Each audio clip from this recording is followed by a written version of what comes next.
Vocês me ouvem bem? Sim. Bom dia. Como a Fabiana falou, essa comunicação eu intitulei como a narrativa histórica dos humores nas histórias florentinas de Maquiavel. Eu sou graduanda e eu pretendo apresentar um pouco o contexto e de que forma essa obra se enquadra no Maquiavel historiador. Bom, em meio ao movimento de reavivamento da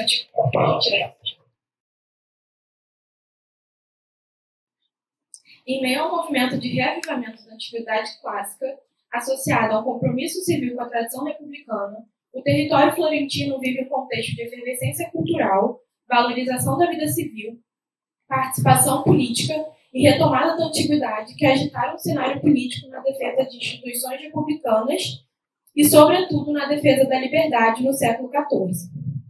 Na análise de Eugênio Garim, em seu Ciência e Vida Civil no Renascimento Italiano, a partir de um movimento cultural e artístico, os atores políticos se organizaram pela defesa da liberdade republicana, principalmente através de cartas, tratados e discursos. Embebidos da cultura clássica e com objetivo cultural renovador, a vocação cívica é evocada. O humanismo, autêntico movimento na cultura da Renascença, reúne em seu seio as características que dão força e sustentação para os ideais pulsantes naquele contexto. A formação humanista, Studium Humanitatis, promove essa vocação cívica e reafirma a importância de imitar elementos culturais e políticos da época antiga. O Studium Humanitatis era um programa acadêmico composto por 5 disciplinas, em que há, de acordo com Peter Burke, a recuperação do latim clássico, de gêneros literários da Roma antiga e escritos historiográficos. Nesse sentido, com o novo paradigma dos Studium Humanitatis, a história emerge como uma das 5 disciplinas centrais do novo currículo, que passou a ser utilizado nas universidades italianas. Sob a luz das reflexões de Sérgio Cardoso, apontamos aqui a importância da história, ou melhor dizendo, das lições da história. O autor afirma que, desde Políbio, a história carrega uma intenção pragmática. A história, então, quer ser produtiva e, abre aspas, provém da experiência e da memória de muitos acontecimentos de um determinado tipo, que o habilita a produzir ou evitar um certo efeito. Fecha aspas. Assim, a história pretende ensinar e ter utilidade para aqueles que apreciam e valorizam a vida ativa. História e política, portanto, se constituem indissociáveis. A partir da busca de ensinamentos do passado, os humanistas refletem sobre suas próprias estruturas e, ao combinar experiência e razão com os ensinamentos da história, buscam analisar o futuro. A história Magistra Vitae de Cícero nos lembra que as lições do passado devem ser aprendidas para que os erros do presente sejam evitados, questão fundamental para a compreensão da instabilidade política das repúblicas italianas. Assim, a herança clássica dos antigos, associada a uma herança cultural e política do período, moldam o modo de vida político e a forma de se pensar as instituições, e é o que nos interessa profundamente a historiografia moderna. De acordo com Newton Biotto, em sua valiosa obra Maquiavel Republicano, Maquiavel nos é apresentado como herdeiro de uma tradição que articula a imitação dos antigos com a reflexão humanista sobre as questões históricas e historiográficas que desde Petrarca já eram examinadas.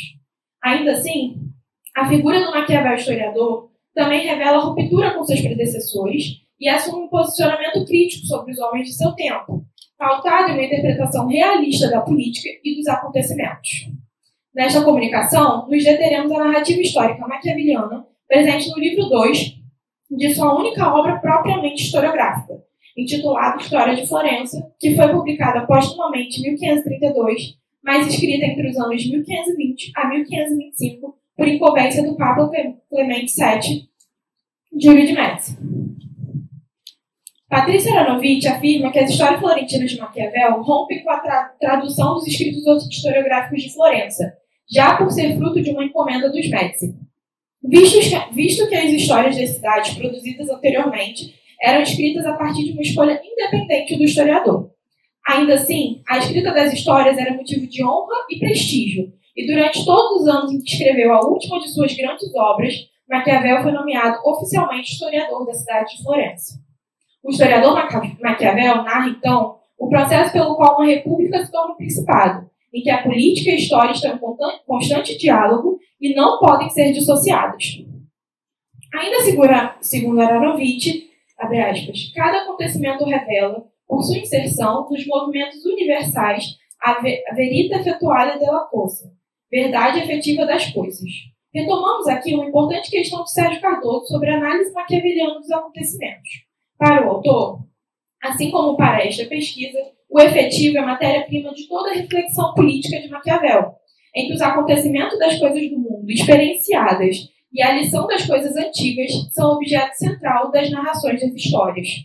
O recorte temporal da obra inicia no século XII e se estende até 1492. De acordo com Aronovitch, a obra pode ser analisada em dois planos. O primeiro plano alcança os 4 primeiros livros, em que Maquiavel dedica sua atenção às coisas ocorridas dentro da cidade. Já o segundo plano da obra, que seriam os 4 últimos livros, a atenção é para a política externa florentina. Nesse sentido, a divisão da obra não é completamente temporal. Na verdade, ela seria, ao menos parcialmente, guiada pelo tipo de assunto, tendo como fio condutor, segundo Aronovitch, o alongamento gradual das divisões até o tumulto dos Tiompe, no terceiro livro, e seu progressivo estreitamento até as conjurações, no 8º livro. E Sérgio Cardoso complementa, abre aspas, poupando-se de narrar o declínio e afastamento da família Médici em 1494, bem como os impasses institucionais a que ela leva a cidade no presente, Maquiavel afasta, então, os Médicis do protagonismo do relato para escrever uma história do povo florentino. Ao invés do encômio, sua história trará advertências e lições úteis, concernentes à trama infeliz de seus conflitos e as divisões e a dilapidação contínua do vigor político da cidade. Já no proêmio de sua obra, Maquiavel dita quais caminhos seguirá ao escrever a história de sua cidade natal. De fato, ele anuncia seus principais assuntos e também justifica a escolha de seu recorte temporal, estabelecendo uma distinção aos escritos anteriores de Leonardo Bruno e Cláudio Bracciolini. Segundo Sérgio Cardoso, a história produzida por Bruni, de uma Florença herdeira de Roma, de exaltação à cidade, bem como o objeto de Bracciolini sobre as guerras entre Florença e Milão entre os anos de 1350 a 1455, não são verdadeiramente úteis para os cidadãos florentinos quando seria analisar as dissensões internas da cidade. E aqui eu cito Maquiavel. Quando deliberei escrever as coisas feitas pelo povo florentino, dentro e fora da Florença, minha intenção era começar a narrar pelo ano de 1434 da era cristã, quando a família dos Médici, graças aos méritos de Cosimo e Giovanni, seu pai, ganhou mais autoridade que qualquer outro em Florença. Isso porque me parecia que Leonardo de Arezzo e Pódio, 2 excelentes historiadores, já haviam narrado com particularidades todas as coisas sucedidas até aquele ano. Mas depois de ler diligentemente seus escritos, para ver com que ordem e de que modo procediam, a fim de que, imitando-os, nossa história recebesse melhor aprovação dos leitores, percebi que foram muitíssimo diligentes na descrição das guerras travadas pelos florentinos contra os príncipes e os povos estrangeiros, mas que, no que se refere às discussões civis e às inimizades internas, bem como aos seus efeitos, eles falaram de toda uma parte e descreveram outra com tanta brevidade que nela os leitores não podem encontrar utilidade nem prazer algum. Porque na história, se há que deleite ou ensine, é a descrição em particularidades. E se alguma lição há que seja útil aos cidadãos que governam as repúblicas, é aquela que demonstra os motivos dos ódios e das divisões das cidades, para que, diante do perigo em que incorreram outros, eles possam ganhar sabedoria e manter-se unidos.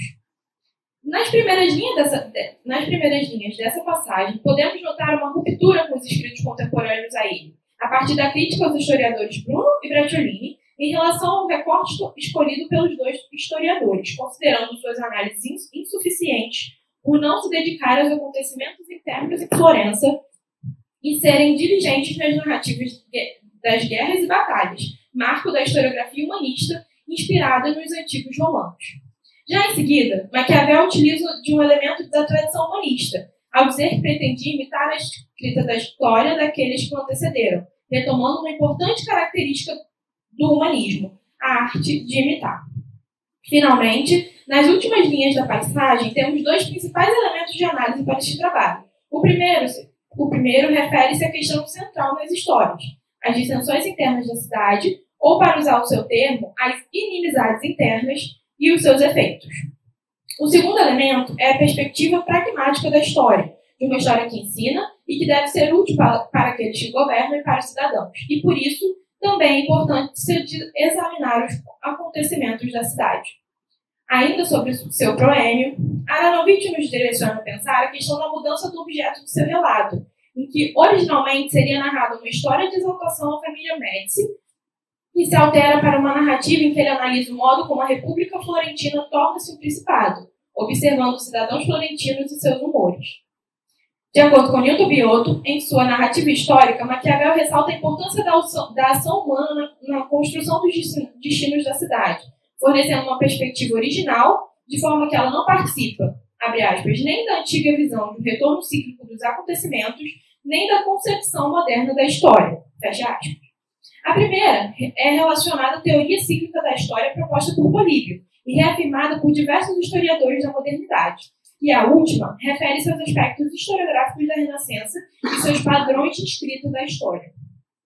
Essa encomenda histórica dos Médici ao mais novo historiador oficial da cidade revela aspirações da comunidade florentina que não são homogêneas e são projetadas nas histórias de Maquiavel, fundamentadas em esperanças de renovação e revigoramento das motivações cívicas, assim como a integração das contribuições da senhoria dos Médici em Florença. Vale ressaltar algumas dessas expectativas, apontadas por Sérgio Cardoso em seu texto. A esperança de encontrar elementos de uma identidade florentina e a direção sobre os futuros da cidade, a pretensão de enxergar elementos de legitimação, de hegemonia e de domínio sobre as instituições de Florença, e aí a gente traz os Médici, né? E, por fim, aqueles que buscam vislumbrar as raízes históricas da contrariedade e os impasses das aspirações republicanas. Todavia, as lições das histórias escritas por Maquiavel não corresponderão a essas esperanças, nos diz Cardoso, porque nosso autor não poderá devolver àquele povo uma imagem lisonjeira de seu passado, como aquela desenhada por Bruni, nem poderá alimentar a crença de muitos de seus compatriotas no destino grandioso da República. Portanto, a Florença, revelada por suas análises, é uma cidade corrompida, marcada por conflitos internos e não a terra de um humanismo triunfante, nos diz o autor. Em síntese, a idealização que existe sobre a fonte confronta o exame dos fatos e a reflexão sobre os acontecimentos florentinos internos e externos, principalmente analisando-os a partir do conflito civil, facciosos e políticos, e as divisões, constantes e variadas, que emergem, então, regidos pelos humores opostos da cidade. E aqui, mais uma vez, eu cito História de Florença no proêmio. E se houver uma república cujas divisões foram notáveis, as de Florença excedem tudo, porque a maioria das outras repúblicas das quais se tem alguma notícia contentou-se com uma divisão, em razão da qual, segundo os acontecimentos, ora cresceram, ora declinaram. Mas Florença, não contente com uma, criou muitas, e de tais divisões tiveram origens tantas mortes, tantos exílios, tantas destruições de famílias, como nunca ocorreu em nenhuma cidade de que se tenha memória. Em seu livro 2, no seu livro 2, Maquiavel demonstra a forma como a estrutura constitucional de Florença é modelada pelas divisões da cidade desde suas origens, afirma José Luiz Ames em Transformações do Significado de Conflito na História de Florença. Chamando a atenção, então, para os efeitos negativos dessas inimizades graves e naturais, segundo a análise, então, de Elton Adverso. Vamos nos deter aqui a analisar o livro 2, em que Maquiavel nos apresenta a fundação de Florença, a maneira como os humores afetam a vida política florentina e a problemática da instabilidade nas instituições florentinas e suas leis, provocada pela ação dos homens e guiadas por seus desejos opostos.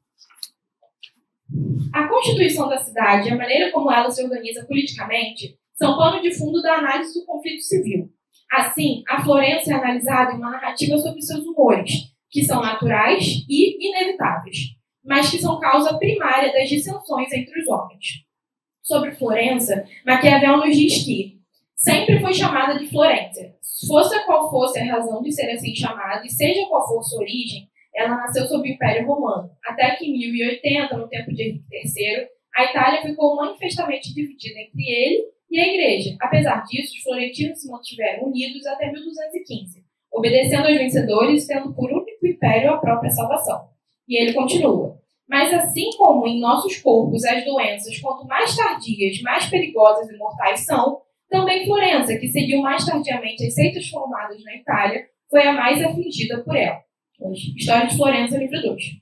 Nessa passagem, Maquiavel nos dá uma excelente anunciação a respeito das divisões em Florença, analisando-as como doenças que contaminam a cidade, assim como demonstra preocupação com sua cidade, fazendo um paralelo com o corpo humano. De acordo com Ames, na teoria maquiaveliana dos humores, abre aspas, o corpo político também é agitado por humores, que são aspirações coletivas dos grupos sociais constituídos, tais como os grandes e o povo.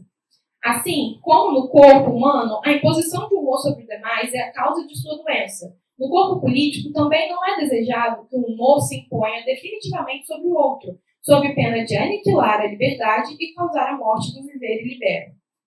Fecha aspas. Essas noções da medicina hipocrática sugerem que a saúde do corpo precisa do equilíbrio dos humores. À vista disso, para que haja o equilíbrio dos humores no corpo político, é necessário mecanismos institucionais que lhe deem vazão, de modo a evitar a manifestação das hostilidades dos humores sob a forma de tumultos violentos que desestabilizariam o regime e prejudicariam o corpo social. Ainda segundo José Luiz Anjos.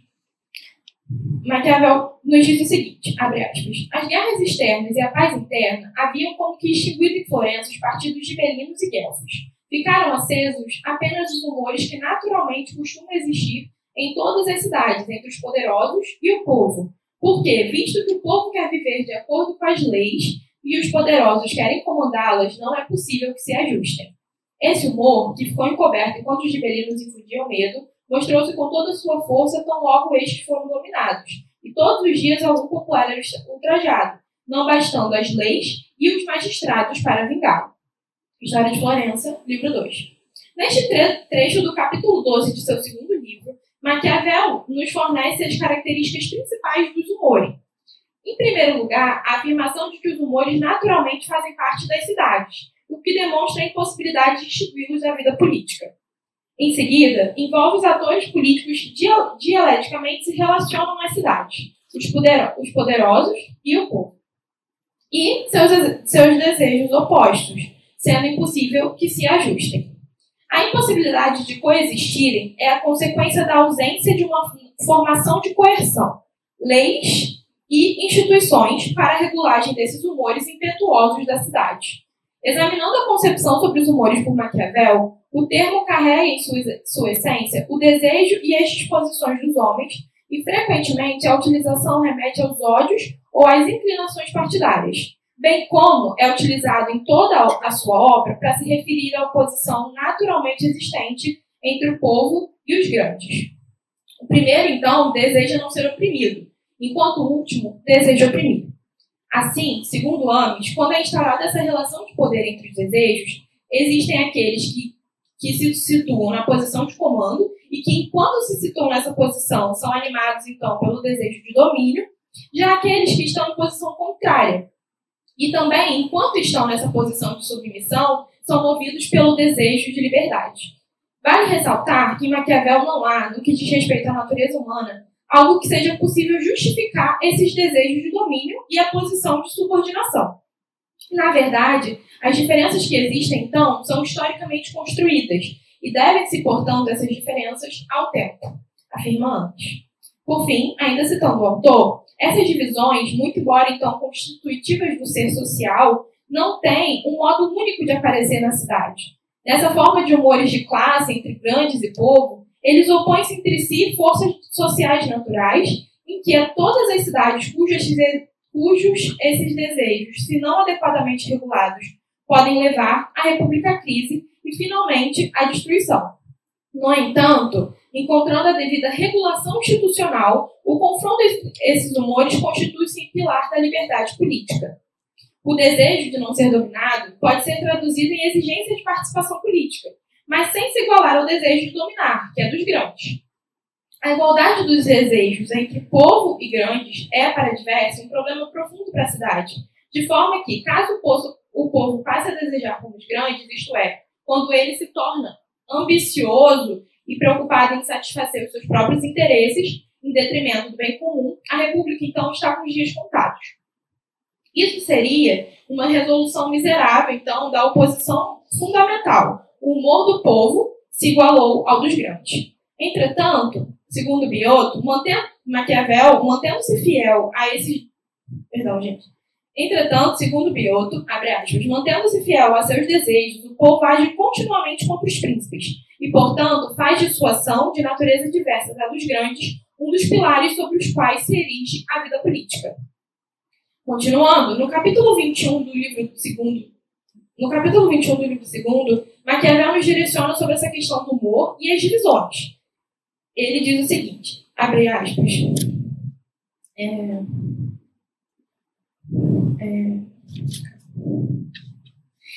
e a cidade estava sendo perturbada não apenas por um humor, mas por muitos, vistos que havia inimizades entre o povo e os poderosos, entre os gibelinos e os guelfos, entre os brancos, Bianchi, e os negros, Neri. A cidade, portanto, estava em pé de guerra, com muitas lutas.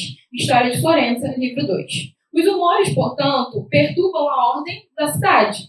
E existe ainda uma problemática latente na obra de Maquiavel, em que a estabilidade política de Florença, constantemente retornada às desordens e o mau funcionamento das instituições políticas, principalmente por conta das constantes dissensões internas,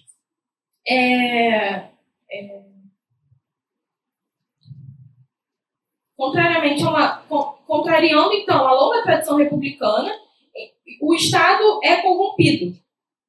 E, assim, citando Biotto, não podemos falar de república onde não existe uma expressão jurídica de liberdade, onde o bem público não domina o interesse privado, onde não existe igualdade entre os homens. O ideal republicano em Florença era uma ilusão, porque a cidade nunca prosperou como verdadeira república. Apesar disso, há constantemente a reafirmação dos valores republicanos em que a liberdade faz parte do desejo contínuo. E ainda que a Florença republicana tenha as problemáticas de manutenção da liberdade e que precise constantemente ser refundadas, há ainda memória e discursos que constantemente reforçam essa presença republicana na cidade. Citando Maquiavel, ele diz o seguinte, ainda no livro 2º. É certo que o tempo não consome os desejos de liberdade, porque muitas vezes ela é conquistada em alguma cidade por aqueles que nunca a experimentaram, mas a amavam somente graças à memória que dela lhes tinham deixado os pais, e assim, depois de recuperarem, conservam-na com obstinação e riscos. E mesmo que os pais não a recordassem, os palácios públicos, a sede das magistraturas, as insígnias das ordenações livres a recordam, e essas coisas nunca deixam de ser conhecidas e muito desejadas pelos cidadãos. Em conclusão, a história de Florença é uma expressão histórica do pensamento maquiaveliano e demonstra uma tradição da liberdade e a problemática das instabilidades dos regimes em Florença. O livro 2 da história demonstra a relação intrínseca entre os humores da cidade, seus atores políticos e os desejos opostos que eles representam. Acreditamos que há um profundo estreitamento na narrativa histórica de seu livro 2º entre a análise dos acontecimentos internos florentinos e a teoria maquiaveliana dos humores. As lições das histórias neste livro são guiadas pela narrativa sobre os fatos da Florença, em que os humores aparecem como parte natural de uma comunidade política, mas que seus efeitos moldam os atores políticos e configuram as instituições e as leis.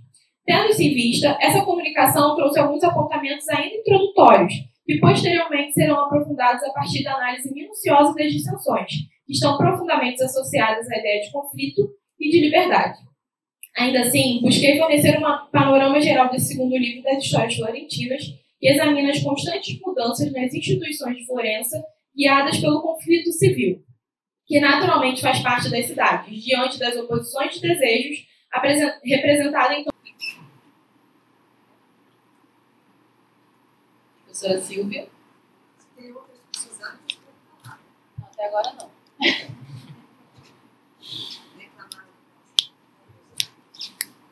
Ana, muito obrigada pela sua exposição. Né? Fica evidente. Bom, primeiro de tudo, eu devo dizer que eu fiquei emocionada de ver uma jovem pesquisadora citando Eugênio Garim. É uma coisa emocionante. Tá?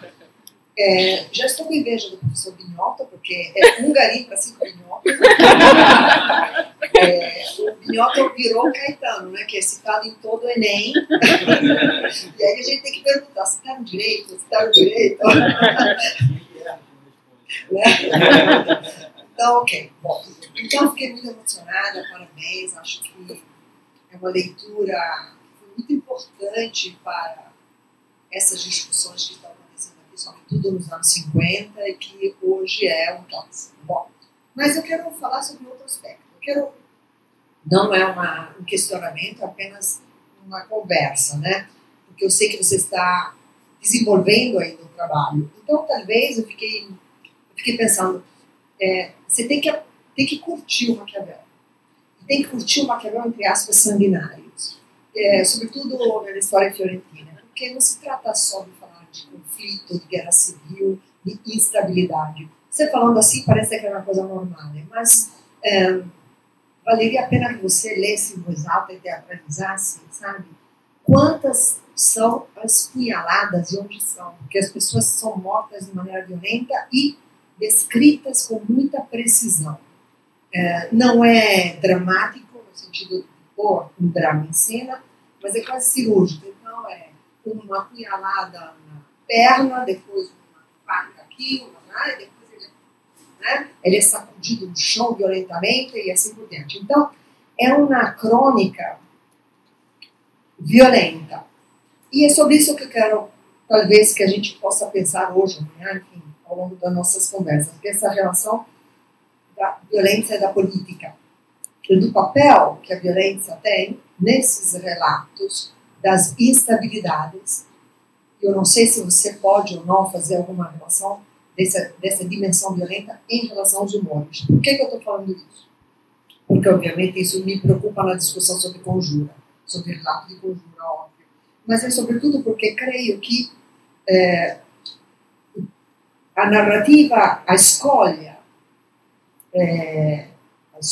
consciente de narrar e pôr em cena a violência política no momento do conflito, do complô, da conspiração, da guerra civil faccionária.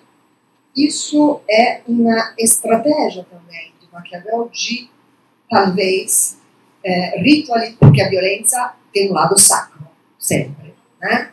A violência tem um lado sacro, mas ela também tem um lado público, né? Então, os corpos são pendurados, os corpos são esquartejados, as cabeças aparecem não sei aonde, né?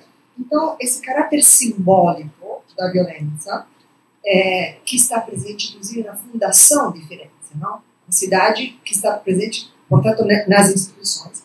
Ela, por outro lado, me parece que pode ser entendido como alguém que diz, olha, essa cidade é fundada por homens brutos, né? Mas é humana, é essencialmente humana, ou seja, ela não é fundada miticamente. Por mais que Maquiavel retome, em maneira talvez ideológica, todo o mito da libertina, né? Da Bertas Florentina, né? Aqui o caráter cruento mostra a materialidade da construção daquela comunidade coletiva, política e militar que é a cidade florentina. Tá? Então eu queria que você, em algum momento, se isso fosse de interesse, a gente pudesse pensar um pouquinho sobre isso. Você falou, né? A tua fala foi pontuada. A morte, o exílio, a instabilidade. Não é uma opção narrativa casual. Vamos pensar sobre isso.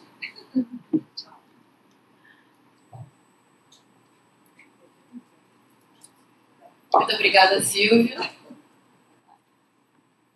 Obrigada. Eu acredito que essa descrição que você me trouxe é muito evidente para quem lê as histórias. E talvez seja, então, muito interessante trazer, principalmente pensando, e como eu disse mais para o fim da comunicação, essas dissensões, né? Então, desde os inícios dos livros, os primeiros momentos de dissensões entre os partidos, em que são constituídas, então, as facções políticas, essa violência já é muito marcada e muito bem, e dá para você observar muito bem. É um olhar que eu não tinha realmente pensado, sinceramente. Acredito que você disse, né, que a gente que acha que é uma coisa muito simples, então essas questões de dissensões, está tudo normal, é porque para Maquiavel e nessa obra isso é muito claro. Então, talvez isso eu aprofundar quando eu finalmente finalizar o meu TCC, essas questões das dissensões, pensando essas violências do conflito, é muito interessante, porque ao longo de toda a obra e constantemente ele faz essa descrição, com certeza. E muito obrigada por isso, porque realmente eu acho que essas contribuições de vocês ajudam a traçar ainda mais nesse panorama inicial que eu tenho, né, em relação à história de Florença, a traçar esse olhar mais observador em relação a esses conflitos que são extremamente importantes na construção da narrativa das histórias, né? Então, eu acredito, agradeço, professora Silvia, pela pontuação e pode ter certeza que eu vou observar nas próximas análises.